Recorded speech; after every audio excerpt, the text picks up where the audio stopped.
We know that worship is our highest calling. Worship is what we were created for. Before we're called to plant churches or start ministries or businesses or raise families, we are called to worship. Worship is the greatest thing we could ever do. And one of the beautiful results of worship is that it creates a habitation or a dwelling place for the Lord. And I want to show you that from the scriptures today. If you remember in the New Testament, when Jesus walked this earth, he would often travel to and from Jerusalem. And as he was traveling, he would frequently stay in a village called Bethany, which was right outside the city of Jerusalem. And he would stay there with his friends, Mary, Martha, and Lazarus. And I'm sure there were many places outside of Jerusalem that Jesus could have stayed. But why did he choose to stay with them so often? And I think the answer to that question is obvious. I think it's because they loved him. We know that Mary deeply loved Jesus. She sat at his feet. She listened to his teaching. She poured her love on him. We know that Martha loved Jesus too. She expressed it in a different way, and she was in the kitchen serving while Mary was sitting at his feet.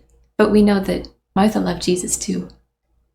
And Lazarus, we don't know much about their relationship, but we do know that when Lazarus died, Jesus wept, and Jesus came and raised him from the dead.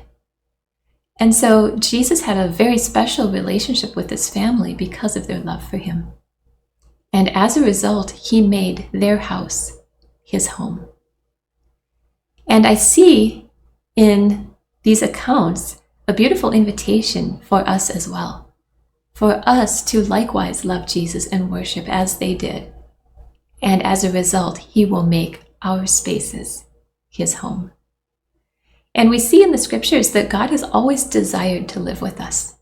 Even in Exodus 25, verse 8, when God gave the directions for the tabernacle, he said, "Build me a holy sanctuary so I can live among them." So I can live among them. I want to be with them. I want to be with you. We see his heart in this passage. Even Jesus' name is Emmanuel, which means God with us. The heart of God has always been to be with his people, to be with us. And Psalm 22 verse 3 tells us that he lives on the praises of his people. Somehow, when we worship, God says, I want to live there. And he comes and he actually indwells our praises, our worship. And so as we worship Jesus, we create a space for him to come, to dwell, to abide, to make his home here. And through worship, our hearts become his home. Our houses become his home. Our churches become his sanctuary. Our neighborhoods become his dwelling place, all through worship. And so worship creates a habitation for the Lord, but it also creates a habitation for us as well. And this is beautiful because Psalm 91 verse 9 says, "You have made the Lord, who is my refuge, even the Most High, your dwelling place." Some translations say, "You've made the Lord your habitation." And so God is our habitation. He is our refuge. He is our dwelling place. And as we worship, we invite him near.